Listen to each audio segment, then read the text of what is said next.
Alright, I apologize for looking so dirty. I gotta shave. I gotta do something with myself. But here I am not doing it.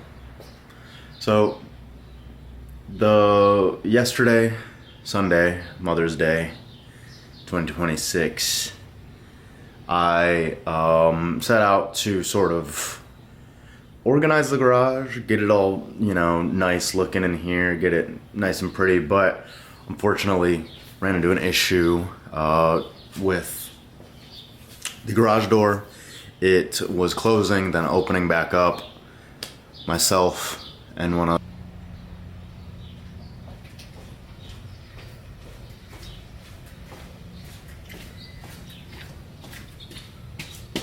What the fuck? Huh.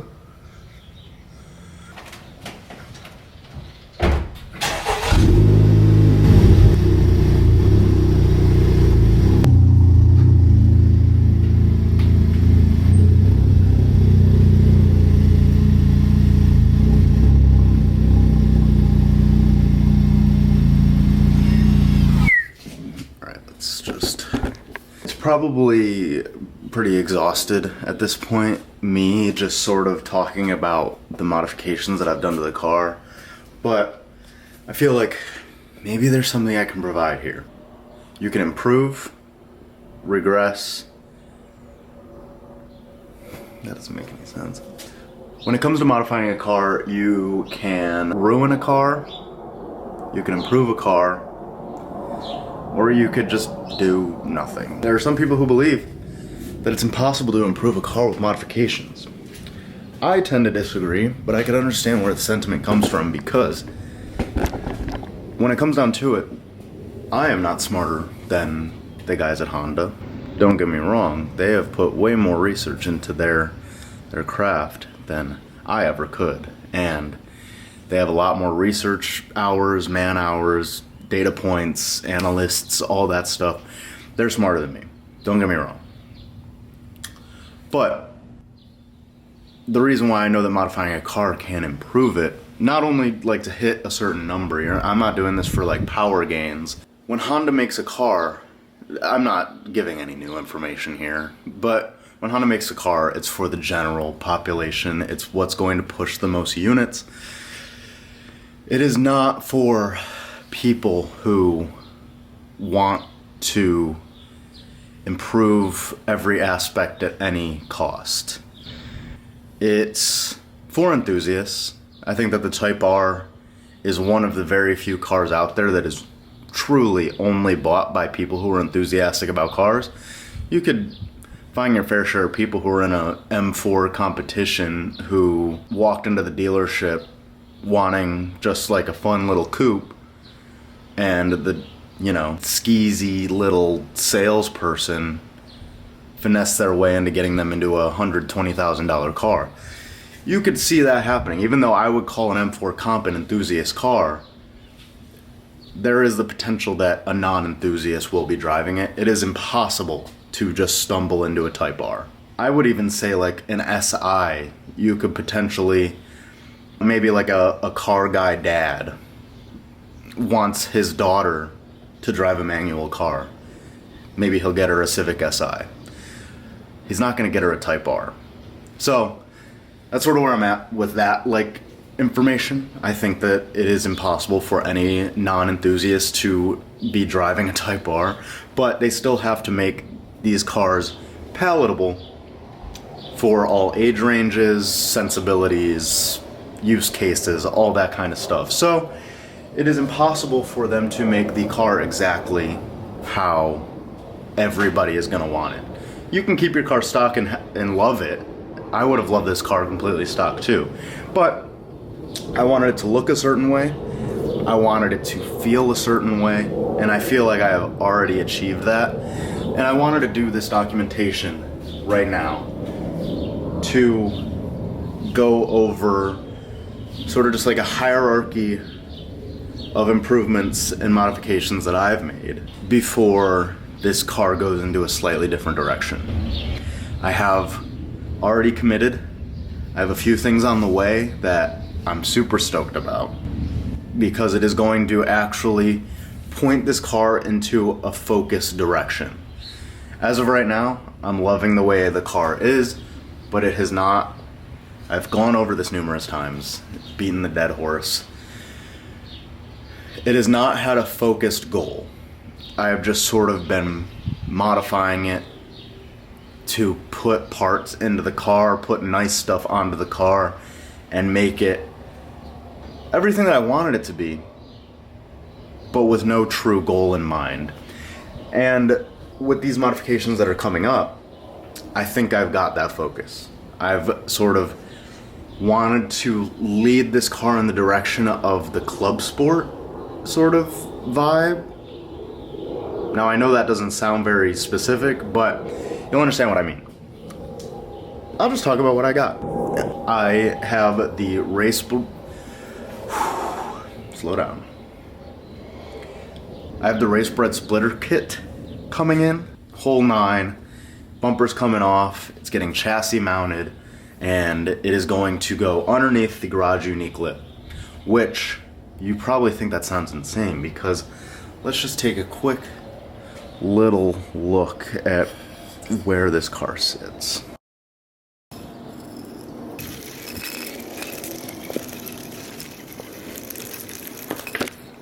So I hope that gave like a pretty solid representation of what kind of ground clearance we're looking at the front of this car. But that's why I got the skid plates. Made out of titanium. They are $50 a piece. They're going to protect it. So I'm currently, let me measure it. Exactly 3 inches off of the ground. With this race bred splitter kit, it's hard to say. I also have the roll cage from EVS Tuning, or Evasive Motorsport, I don't know which one is which. A lot of people who do the club sport thing are usually in coupes. They do the rear seat delete because the rear seats are generally not that important in coupes. Just, yeah, you know, to most people who are building like dedicated race cars. This is a 4-door car. So you may think like, oh, you're removing the seats on a car that is like overall very practical. It's like, I don't need this car to be practical.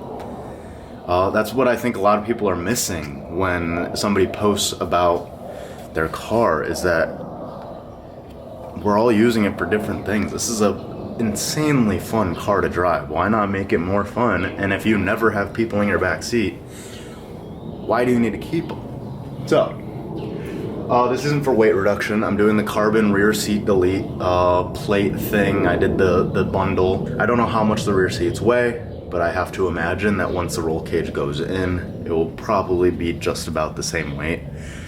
But I also have no interest in removing weight from the rear of the car, because I feel like the car is already pretty well balanced with most of the weight being in the front of the car. The harness is going in. Now with the race bred splitter, I was very much tempted to look into some bigger rear wings. I'm just still not excited about any of the rear wings that are on the market. Nothing is catching my eye. Nothing just looks quite as good as the stock rear wing paint matched, in my opinion. You can go big, but that doesn't necessarily mean it looks good, in my opinion. Going bigger would obviously make the most sense with increased aero at the front of the car, but you know, maybe one day.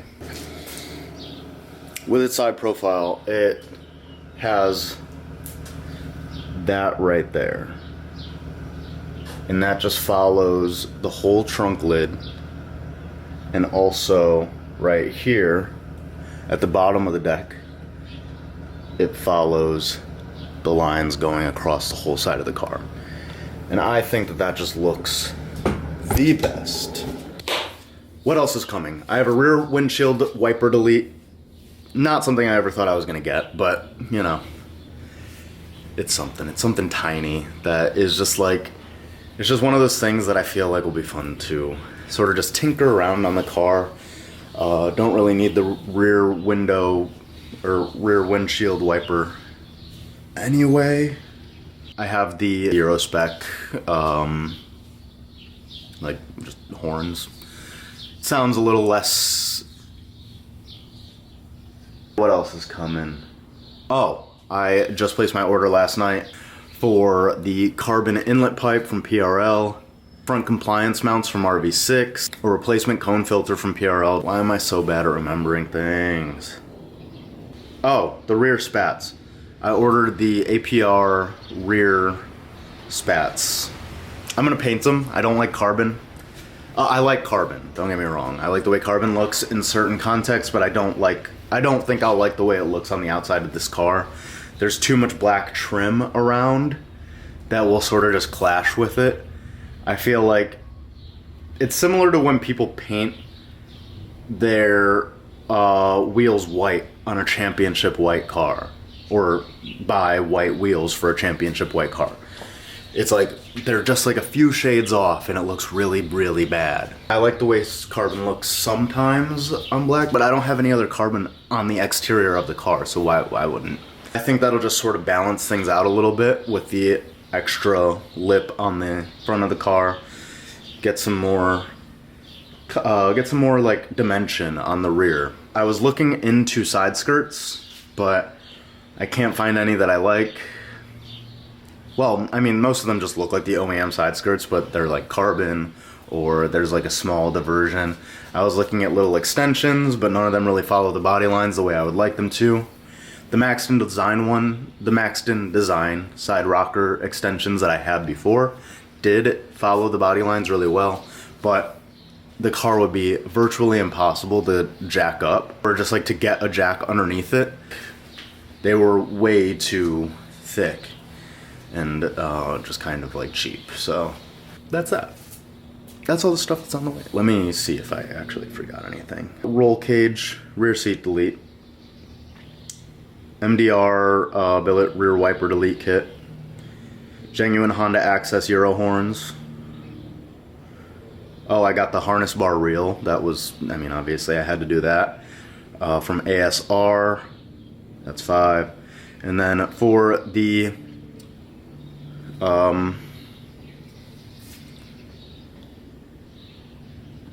there you go. That's everything for the race bred splitter kit. I was debating on the the M plates for the splitter, but I think that would just be a little much for sort of a club sport look rather than a full-on race car look. So I'm just sitting here waiting. The race boat splitter kit, they say they're like made to order, I think. So 6 to 8 weeks on that. So a little bit of a wait. For the roll cage, I have to assume there's a wait. EVS Tuning, as much as I sort of patronize their business, they are not great with communication. They're not great customer service wise. The Euro horns and the MDR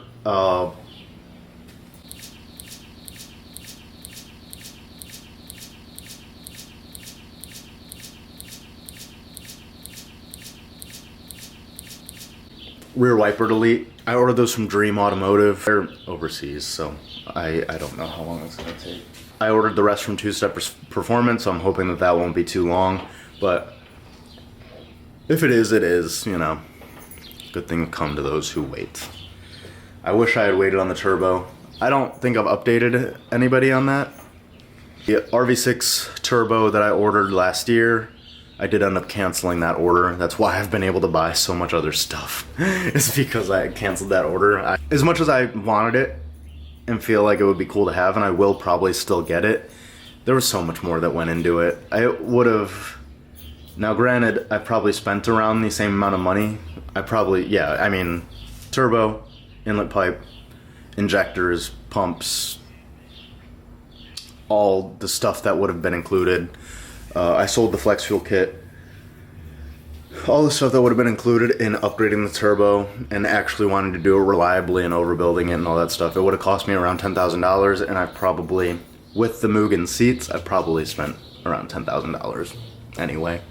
So I probably could have kept it, but I was able to diversify. I was able to expand the things I was able to do to the car because I canceled the order for the turbo. If I followed through with the turbo and I went with the injectors and pumps and all that stuff, while I still would have had fun, I wouldn't have had as much fun because I wasn't doing more. So that's it for the modifications that are on the way. hate myself for just swinging my arm like that. Whatever. That's it for what's on the way. Let's talk about what's been done.